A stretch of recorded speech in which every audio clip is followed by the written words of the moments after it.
All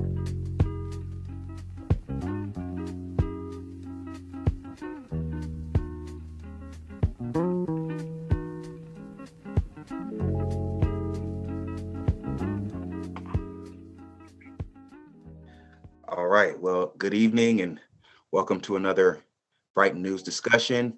My name is Shannon Braswell. I'm here again with Shane Kennedy. How you doing, bro? Doing great, Shannon. What about yourself? I'm all right, man. You know, the weather has come back to us in full. We got rain going on, washing out all that, ash and dust. So Well, I'm here it's dry and it's unseasonably cool, yeah, okay. which is a nice change from what it was before the hurricane. Exactly. Well, today we were just talking a little bit, and we were talking about theology, right? And this idea of the relevance of theology, and how important it is, right? And I wanted to share with you, I think about 2 weeks ago, I spoke with Dr. Anna Still. She's a theologian at Notre Dame. And she mentioned this idea about homo religiosus. And that's the way she described it was, that human beings have a sort of a natural attraction towards God, natural attraction towards the divine. And, I was just going over some videos and talks and stuff like that. And, I've heard this idea before, that sort of human beings have a natural draw towards God. And I do remember, St. Augustine, who says, our hearts are restless until they find rest. What do you think the importance of sort of say theology is today? I mean, is there really anything that we can sort of draw from? Well, I think you hit the nail on the head with using the word restless. I can't imagine a better word to use to describe the just the general sentiment in our society today, especially on the university campuses, and in the world of education. It's a sense of it's like revolutionary restlessness, and theology is the antithesis to that. It's like a comforting mother, Yes. That helps us to make sense of all the facts that we encounter in our effort to learn, and it helps us to better understand reality and ourselves and kind of what the relationship is there. But when you don't have that, you end up creating ideologies and false idols to take its place, and Right. and instead of feeling a sense of calm and peace and direction, you just become a revolutionary restless person. Right. And we're seeing a lot of that within the university system. When you talk about the wokeness, Yeah. and things like that. I mean, that's a very I think recent term, sort of a blanket term, right? But encompassed within that, I think are all these things like Marxism, socialism, atheism, which have been around for Yes. quite some time now, right? But they've all sort of been encompassed in wokeness, which I think the reason for that term is really because they probably really don't even understand what they're talking about, or they don't really have a good grasp of what it is, what is Marxism, what is socialism, and I'm not gonna lie, I don't have a great grasp on it either. But I know it's not. I know the outcomes and what I've seen don't really make a lot of sense, right? But here's the thing: when it comes to education and higher education, academia, right? We know that at the start of higher academia within the Western world, right? Theology was at the foundation. It was first, especially when you think about the University of Paris, its founding in the 12th century. Can't really say for sure for the University of Bologna, which was founded in 1088. Mm-hmm. I suppose as a legal institution in order Yeah. to aid the church and aid the political, administration. Those things had to be sanctioned, within, with a papal bull. Hmm. We had to get the blessing of the church and things like that. But I'm curious as to why theology has been sort of scapegoated or pushed out of higher academia. You, I mean, what's your thoughts on that? I'd say it's because theology is it's the rightful body to sit upon the throne of academia. Hmm. If you think about if you think about all the different sciences maybe as being like ministers, Hmm. like a minister of education or a minister of energy or a minister of science or something, the natural reigning body or the natural reigning monarch over all of those things, kind of not micromanaging them, but providing them with kind of general guidance of, hey, try going this way and try and avoid going that way. It's theology. Yeah, yeah. And I want to kind of distinguish between theology and philosophy because it's very easy to mix the two up. Philosophy, it's entirely on us as men. We're reasoning our way to find like the first cause of everything, Hmm. Yeah, um yeah. and it's completely on our reason trying to discover, like you could really say that like that the concept of the atom was first discovered by a philosopher, by Democritus in Athens, I think somewhere around like 300 or 400 BC. I could be off on the date, Mhm. but he was totally off on his on the details of it, but he was the first one to conceptualize it, and kids learn that in 7th and 8th grade science. Mhm. So the thing is, philosophy is really good at kind of getting us near the answer, kind of close to the gospel, close to the message of heaven, but we have to be received by theology into the truth. Mhm. Mhm. Now, So we can think of like theology as being the hand of heaven reaching down, right, and philosophy is the hand of men reaching up. right, Sort of right. like the Sistine, if you think about the Sistine Chapel, The like yeah, the yeah, like faith, God and Adam, right. reaching, and I think that's a really good way to think about it. Now, what we've done in academia is we have replaced the hand of theology Mhm. with this with this um decaying imitation, like zombified hand Mhm. that we might call Marxism, or we might call it wokeism, we might even call it capitalism or deism, or something. But the thing is, it's an imposter, Mhm. and because that's not right, the rest of it's not going to be right. Right, right. Yeah, I see that, and I've noticed that within a lot of universities, what has been replaced, not just the wokeism stuff, the woke stuff. I don't know how to describe that term. I'm not as, I don't know. Me neither, brother. I'm an old man in a young man's body. But so be it.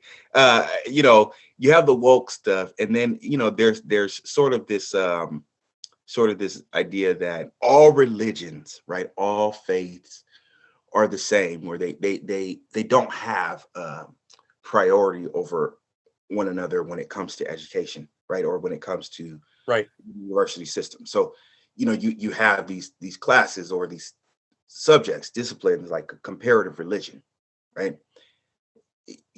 For me, I don't see necessarily a problem with comparative religion, but what I do see as a problem is it tries to set all the religions sort of on an equilibrium. They're all in different parts of the mountain trying to get to the peak. You know what I mean? To the same peak or something. And my thing is that I don't think the university system, I don't think education would have been so successful had it not been for the Christian message, had it not been for Christianity. You know, I don't think the discipline of theology would have even been, of importance. I don't see anything wrong, with teaching philosophy. I don't Mhm. see anything wrong with understanding, the classics. I think they're important, and they have a sort of vital place in understanding a particular part of our society, and I think in particular things like politics. But the problem I think I have with philosophy Mhm. is that it doesn't really give a lot of answers, right?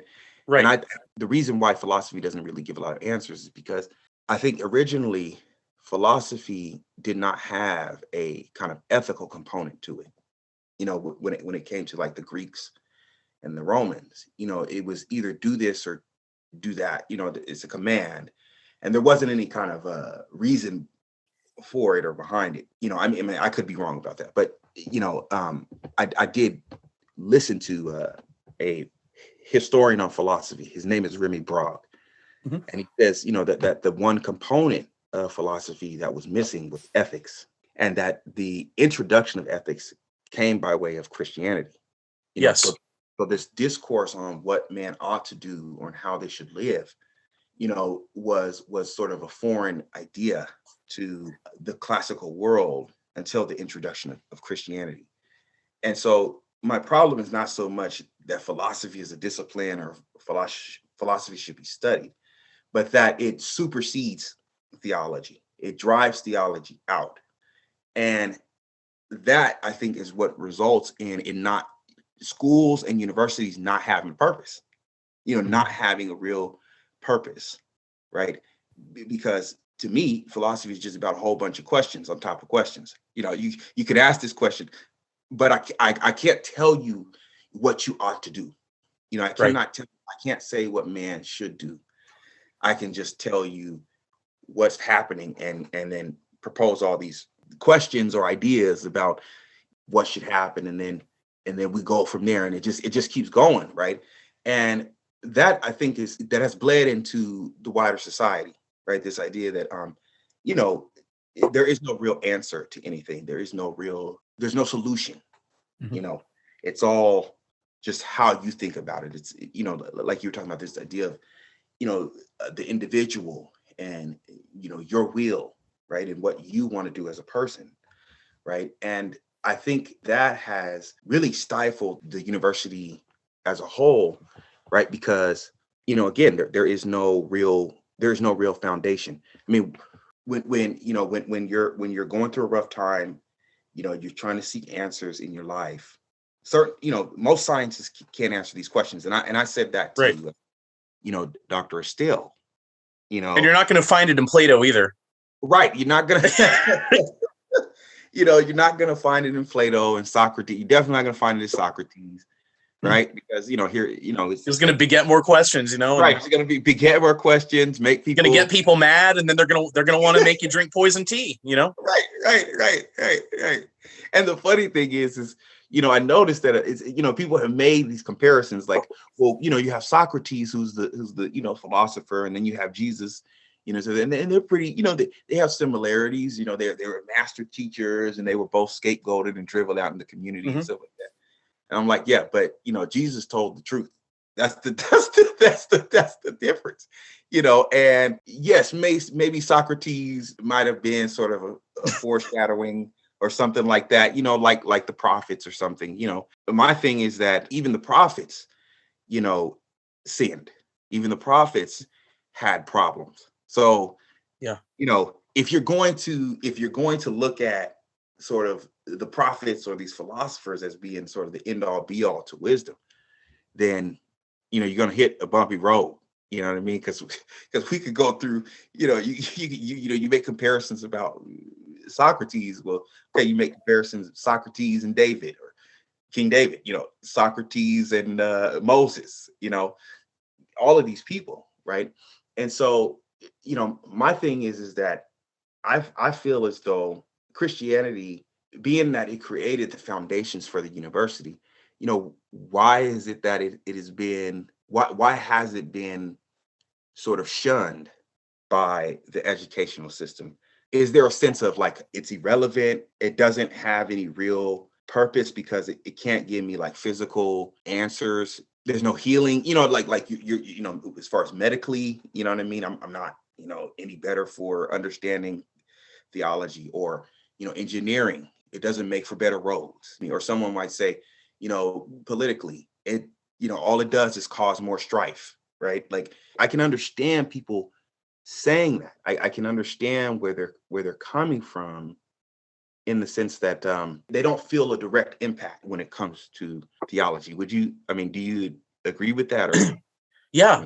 In fact, I would go a step further and say that Greek philosophy, and we can probably better say like Western philosophy, was at a stalemate at the time that Christ was born. And remember, like the Apostle John calls the Lord the Logos, right? Which is like the very meaning of the universe itself. Like, and the interesting thing is that word Logos was used by Greek philosophers for centuries. And I think the first use, now don't hold me to this, okay. but I think the first use of logos was by Heraclitus, a Greek philosopher, like probably 400 or 500 years before the birth of Christ. Okay. And the thing is that's one of the things that the Greeks were wrestling with, was trying to, and in their concept, logos was multifaceted, but to them, really, logos was the thing that would bridge the gap between the world of ideas, that like the spiritual world and the world of ideas that Plato was such a big fan of, and in turn Plato was very skeptical of the physical world and thought all of this was a distraction. Your instincts were kind of a distraction, that you need to be focused on the world of ideas, and we had a responsibility to impose what he thought were good ideas, even by force, upon the world, And then you had people like Aristotle, who were a little bit more practical, who would deal with things as they were. But there was still this big chasm between them. And the really interesting thing about the world of philosophy is that Christianity is what gave it more fuel to continue going, because Christianity answered the question of what is the Logos. Mm-hmm. Right. And remember that bridges the gap between the spiritual world of ideas and the physical. Right. And that's one of the reasons that like the philosophy would have been taught at the same time as theology in the early universities. Like Aquinas pulled a lot from Aristotle and Plato. Definitely a bigger fan of Aristotle. Right. So what I'm hearing you say is, the idea of the Logos. When you say that, do you mean like the Logos, which I believe in Greek means the speech or the word, or even the very meaning itself, or like purpose, like the very purpose, right, itself. It's something it's really hard for us to grasp in English. Yeah. I don't speak Greek. It's a hard concept for me to grasp. Yeah, no, I'm still grappling with that, because what I hear you, correct me if I'm wrong, but what I'm hearing you say is that the word or the idea was in need of an actual form, right? Yes. That, and that form was in the form of Christ, right? Right. That the word became flesh. Yep. Right? He pitched his tent amongst his own people, and his own people knew him not. It's this idea of incarnated Christ. So I see that. Now, the thing is that, I had read, a couple of weeks back, that at first, in the medieval age, theology was really important. Like you said, it was sort of what was described as the queen of the sciences. Yes. Right? And, all these disciplines were sort of sub-disciplines, or aided in a theological understanding. Right. But during the emergence of the Enlightenment, right, there came a point at which European thinkers, philosophers, and whatnot, came to kind of have a sort of disdain for theology, and saying that it's basically useless. Here I'll quote, Thomas Paine, who says, the study of theology as it stands in Christian churches is the study of nothing. It is founded on nothing. It rests on no principles. It proceeds by no authorities. It has no data. It can demonstrate nothing, and it admits of no conclusion, right? So when you have something like that, that is sort of be like a nail in the coffin, how do you, because someone could say that today, like it doesn't Right. mean anything, it has no real purpose. It's just a whole bunch of people talking, about nothing, because you can't even prove that God exists or something like that. What are we to make of the idea that philosophy still has a purpose? Well, what I would say about Paine is, and I don't dislike Paine, but he was a fundamentalist deist. Like he was a very radical deist. His concept of God would probably be more akin to what modern day atheists would have a concept of God as being, which is one that kind of like put everything in motion and then like passed out and is still passed Right. out. Right. It's like a God that created the world, but it's sort of Yeah. separate. That doesn't have a God doesn't have a real interest in humanity or something like that. Is that right? Yeah, and what I would say is that is so Paine and people like him, like modern day atheists, they will assume and they want for you to assume that their point of view is neutral, Okay. that secularism is neutral, but it's not. Yeah. They're radical fundamentalists, Okay. and they will do anything to fight for their God, Right. which is one that is very passive and that's passed out, basically. Well, he created everything. He wore himself out, and he's still asleep. Right. That's funny, because well, to be honest, and I'll say this from a sort of a geeky anthropological point of view. This is my interest here. There are religions that I have heard of that have a god, like a father god or an all father or a main deity, like Zeus or Odin, or whatever, right? This idea that while we have this sort of innate attraction towards God, right? This homo religiosus. There are societies that have had sort of their understanding of God is sort of a God that is distant. That the All Father doesn't really care. He just created the world, and it's sort of a non-important thing to him. And I was telling someone else this. I had learned this anthropological concept of like the trickster God. Yeah. And that like a second God. A God that comes after the creator God.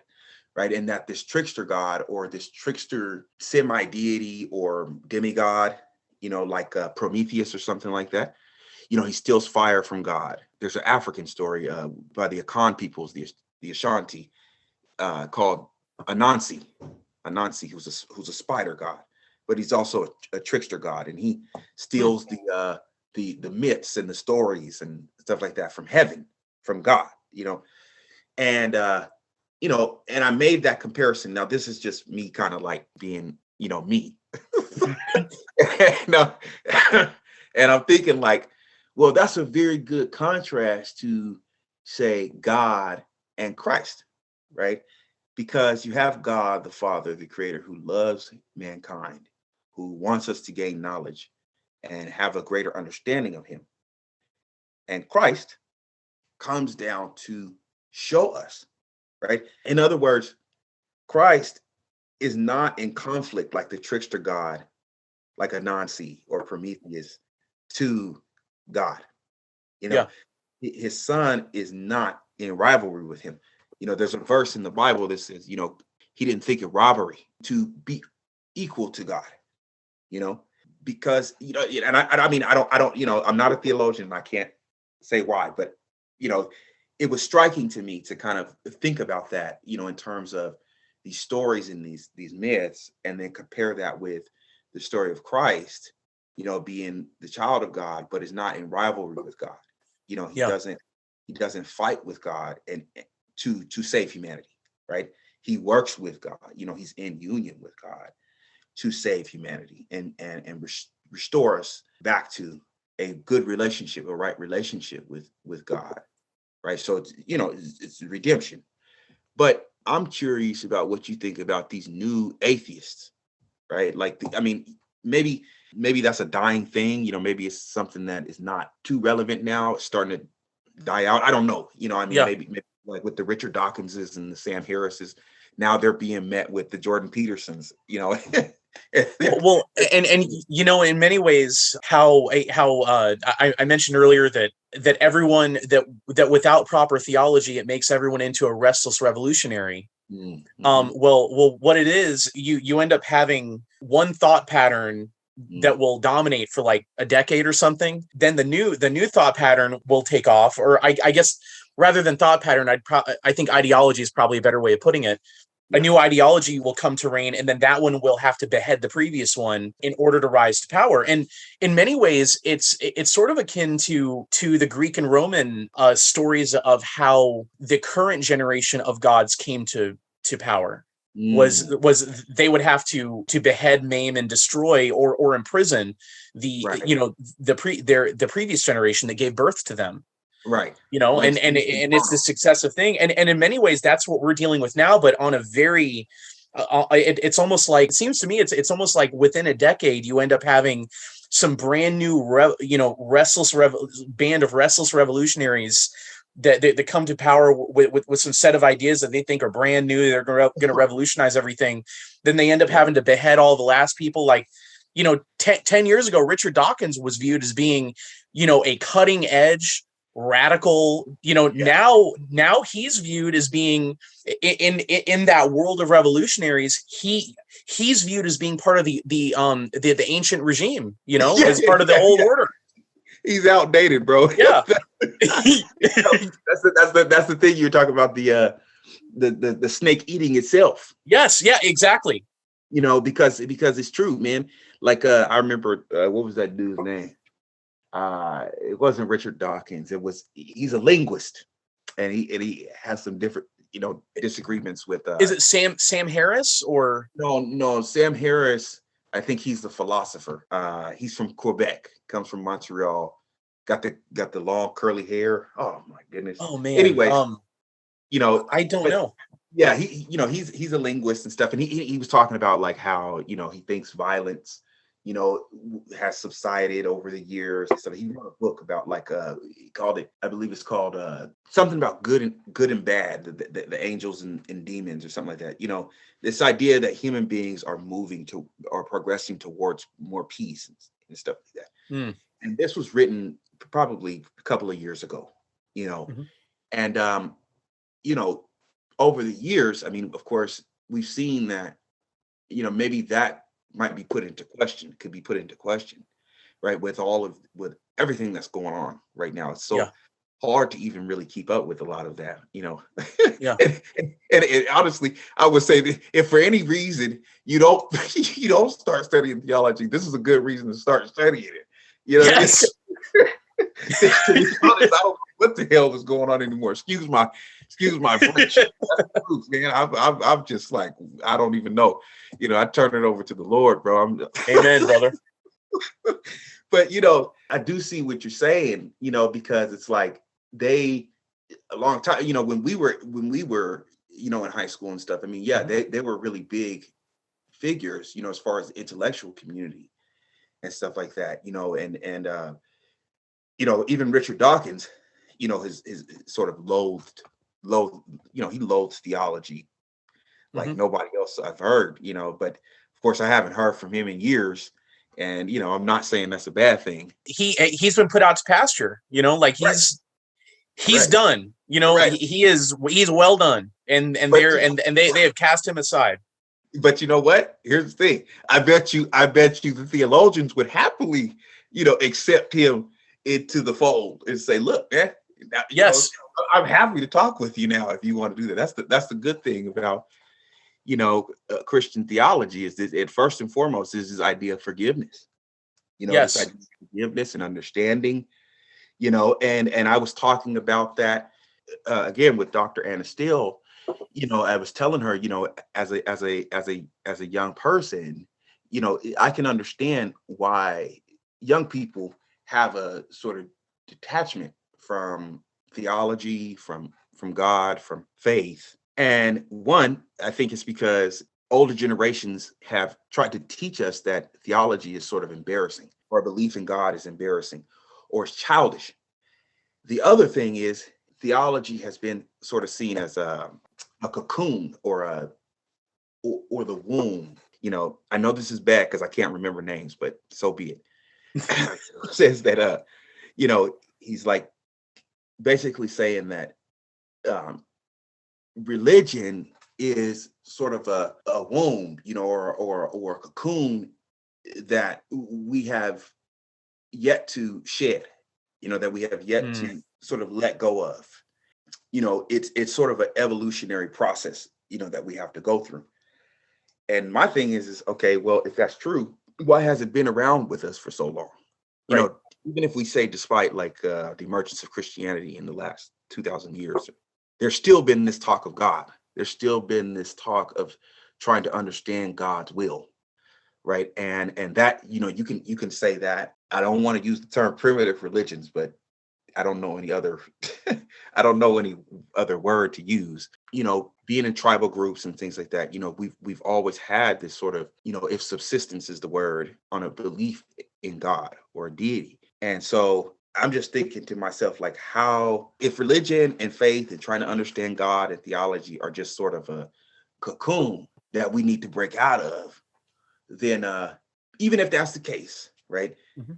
And we still haven't reached that point to which we can break out of it, which I don't No. I don't believe that it is. I don't believe that religion is sort of a cocoon or a womb that's protecting us from, unseen forces. In fact, I think that Christianity breaks that down. It tears that apart, because now you're not dealing with superstition anymore. You're not dealing with sort of the hit, these hidden things, where I was telling our friend this, like, Christianity dispels us of this sort of, fear of the unknown, or fear of the unseen. So that's why, you have a lot of these, ideas about ritual and mythology and stuff like that. Like, don't go into that forest because Dionysus, might be there, and like, if you don't give her due homage, she'll kill you or something like that. Some bear will, Mhm. might attack you or some crap like that, right? But Christianity is the faith that sort of dispels all that fear, and tells us, like, preach the gospel, go out into the world, face evil, sin and death. And there's something very inspirational about that, because the founder of the faith was the first one to do it. Yeah. He faced sin and death. He stood up to it, right? And that is not something that, former religions and even our new, wokeism, and Mhm. whatever else you want to say, cannot, I think, wrestle with, right? So, you were talking about this idea of, prohibitions and taboos. Do you think that without theology and without sort of the moral compass, we're going to continue to sort of open up this door to prohibitions and taboos? That's different from being afraid of the world, or being afraid Right. of exterior forces, external forces. Taboos and prohibitions are really set down for us within a community in order to prevent, I think, to prevent, what they call it, runaway mimesis, or Yes. runaway conflict, right? So now we don't have the prohibitions and the taboos anymore. What do you think is going to take place? Where do you think we're going with that? I think we see it in these inevitable cycles of these restless revolutionaries. Mhm. Really what they're doing is they're proposing a system that's like it's like a deformed religion. Mhm. Ideologies are. In fact, I think Jordan Peterson says that's the hallmark of an ideology, is that it's like a religion with a disability. you, you know, um, You it, can't say that on here, Shane. oops. Well, That's a well, well. So, that's and taboo.